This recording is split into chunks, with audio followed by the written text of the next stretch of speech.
मैं जब भी जिंदगी में कमजोर पड़ता हूँ ना, मैं इस स्टोरी को याद करता हूँ और बहुत ताकत आ जाती है मेरे में। ये स्टोरी है महाभारत की। जब कर्ण मर रहा था ना, जब अर्जुन ने उसके गर्दन में बाण मारा था और कर्ण मर रहा था, तो कर्ण के मन में बहुत सारे सवाल थे। वो कर्ण बहुत विचलित था। तो पास में उसको वसुदेव दिखे, भगवान कृष्ण दिखे, तो उसने भगवान कृष्ण को अपने पास बुलाया। बोला, वसुदेव, मैं बहुत विचलित हूँ, मेरे मन में बहुत सारे सवाल है, आपसे मैं चाहता हूँ उन सवालों का जवाब दे, नहीं तो मेरी आत्मा को शांति नहीं मिलेगी। बोले, बताओ कर्ण, क्या बात है? तो कर्ण ने बताया कि देखो, मैं जब पैदा हुआ तो मेरी माँ कुंवारी थी, इसलिए मेरे को गंगा में बहा दिया गया। इसमें मेरी क्या गलती थी? मेरी तो कोई गलती नहीं। और जब मैं बड़ा होकर के मेरी रुचि शस्त्र में डेवलप हो रही थी, तो मेरे आसपास वाले मजाक उड़ाते थे, तुम सूतपुत्र होकर के ये सब कर रहे हो, इसमें मेरी क्या गलती थी? अच्छा, बड़ा होकर, थोड़ा और बड़ा होकर के मैं जब द्रोणाचार्य के पास गया सीखने के लिए, तो द्रोणाचार्य ने मुझे डांट के भगा दिया, तुम सूतपुत्र हो, शस्त्र सीखोगे, भाग यहाँ से। अब मैं सूतपुत्र हूँ तो इसमें मेरी क्या गलती? मैं झूठ बोल करके भले ही परशुराम से शिक्षा ले रहा था, लेकिन लास्ट में परशुराम ने भी मुझे श्राप दे दिया। वो इसलिए कि मैं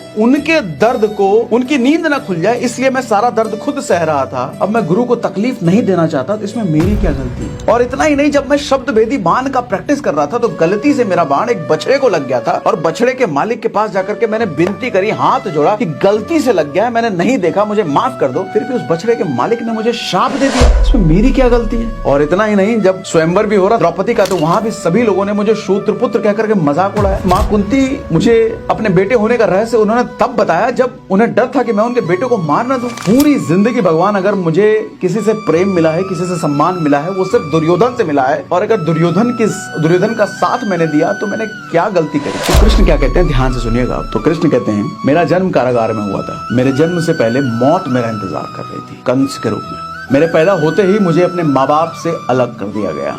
जब थोड़ा बड़ा हुआ तो हमले होने शुरू हो गए। गांव वालों ने मुझे पनौती कहना शुरू कर दिया कि इसकी वजह से हमले हो रहे हैं, इसको बाहर निकालो। जब और बड़ा हुआ तो जरासंध के डर से मुझे भागना पड़ा, यमुना किनारे छोड़ करके समुद्र किनारे द्वारका बसा करके रहना पड़ा। तो लोगों ने मुझे रणछोड़, भगौड़ा, काफी कुछ नाम दे दिया। यहाँ तक कि तुम्हारी शादी तो उससे हुई है जिससे तुम प्रेम करते थे, लेकिन मेरी शादी तो उससे हुई है जिससे मैं प्रेम नहीं करता था, वो प्रेम करती थी। तब उन्होंने समझाया कि देखो, जिंदगी हर किसी के साथ अन्याय करती है, जिंदगी हर किसी के साथ जुल्म करती है। अगर दुर्योधन के साथ अन्याय हुआ है तो युधिष्ठिर ने अन्याय सहा है। इससे कोई फर्क नहीं पड़ता कि परिस्थितियां आप पर कितनी मार पड़ रही है, आपके साथ कितना अन्याय, कितना बुरा हो रहा है। फर्क इससे पड़ रहा है कि उस बुराई के विपरीत आपकी प्रतिक्रिया क्या है, आपका रिएक्शन क्या है, आपका भाग्य उससे बनता है। जिंदगी तो तकलीफ देती है सबको, बराबर तकलीफ देती है सबको।